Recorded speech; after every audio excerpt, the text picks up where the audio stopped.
Welcome to this episode of Drama. A girl runs into an abandoned house, only to find herself back at the hotel she left, and the police appear behind her like ghosts. After a round of punches, Edward made his way in, and together they tied the prisoner into a beautiful piece of modern art, leaving the hotel owner to ponder over the masterpiece. Edward's plans were well orchestrated. As soon as the boss left, he frantically locked the fridge. The nearby prisoner thought, "I don't want to be locked in it." Luckily, the car accident victim woke up, thrilling her husband to nearly jump. The kid beside him looked lemony. No one noticed the hooker slipping back into room 7. She packed her earnings to sneak away, only to bump into Edward. Edward looked confused. Future car money? The hooker raised an eyebrow. "So I have evidence. It's not an issue. You're a limo driver, so what are you up to?" "Hoping to get on the super cop limo driver list." "No, just give me a real answer." "Buddy, you don't have to work anymore. Stop trying to be a hero. There's an active cop out there, and it's not as simple as you think." Turns out Edward had already suspected the cop was fake, which is why he rushed here to gather evidence for the victim in room 8. Unexpectedly, the dead had a room 9 keychain.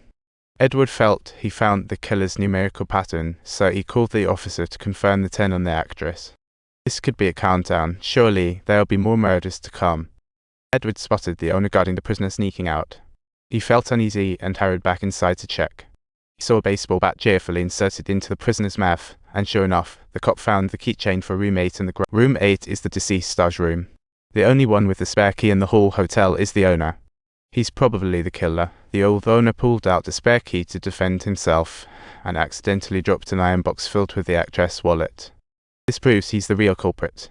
Just as Edward and the cop grabbed him, the man abruptly placed a knife against the prostitute's neck, and unexpectedly, amidst the ensuing panic, both of them lost their balance and fell to the ground.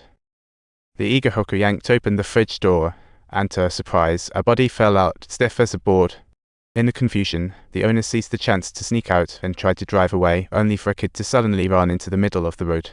The father rushed out to save. Unfortunately, he was slammed into a metal box by a car, and by the time the cop and Edward arrived, it was too late. Captured owner, seeing no escape route, decided to confess everything.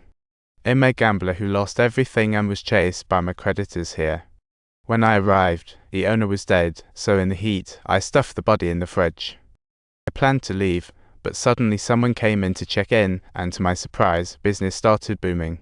And that is precisely how I have found myself entangled in this whole mess up until now. The police have always been convinced that the shop owner was indeed the murderer of those 4 individuals." The hooker and Edward thought he was too emotional. He needed to calm down. No one noticed the little boy quietly slipped into his mother's room until the arguing stopped. "Oh, there's someone in the cabinet," cool as ice. The officer entered and instantly widened his eyes. Edward, feeling guilty, blamed himself for her death, while the little boy finally showed a sad expression. Accidentally, the officer found a key labeled 6 under the bed. How odd, the woman clearly died by accident, yet here was a countdown keychain. Was the killer a superhero with powers? Even if they were taking people out by a countdown after the prisoner died at number 8, the next should logically be 7. Unless it's from the guy who just got hit by a car, and sure enough, once they opened the car, the officer pulled the 7 keychain from the deceased's pocket. What speed! It made Edward suspicious of the officer. This key proved the owner wasn't the killer, as the car accident was an accident. He couldn't have planted the 7 keychain on the guy beforehand. After conducting a series of precise calculations to determine the exact time of death of the woman with the neck injury, everyone was completely stunned. Was the killer really a ghost? To avoid more casualties, Edward instructed the hooker to drive Annie and the kids away as far as possible. However, as soon as Annie and the kids got into the car, suddenly the car exploded, and even stranger, when the cop and the owner extinguished the flames, there were no bodies in the car. There wasn't even any ashes. When they rushed back to where the man had been hit, the body and blood were completely gone. Meanwhile, the bat sticking out from his mouth looked brand new. And next up, the injured woman Edward hit and his boyfriend, and the movie star's head all seemed to vanish into thin air. This bizarre and beyond surreal occurrence pushed the already extremely fragile prostitute to the brink of collapse. "Oh my God, it's my birthday next week." "It's my birthday next week, in October. My birthday, my birthday. Wow, everyone has a birthday on May 10. The disbelieving owner hurried to check the other guests' info, only to discover that all the ID showed everyone's birthday is on the same day. Just then, a bolt of lightning struck the motel, indirectly cutting off the mysterious wiring. When they went out to check, Edward scrutinized the ID and found everyone's birthday was May 10.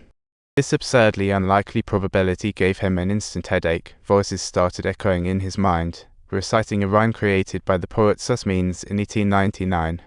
It signifies seeing through non-existent things. As I ascended, I met a figure that wasn't there today. I'm here without him. A voice suddenly pulled Edward into another realm, where he found himself facing a psychiatrist. Meanwhile, a hearing for serial killers was underway in the room. Turns out everything that happened in the motel was just a figment of Edward's imagination. His real name was McKen, and his mother was a hooker at a motel after his father left. The hooker often beat young McKen, ignored by his mother. Years of abuse led to multiple personalities. Finally, on his adult birthday, McKen's evil personality awakened, leading him to murder 6 innocent people in succession.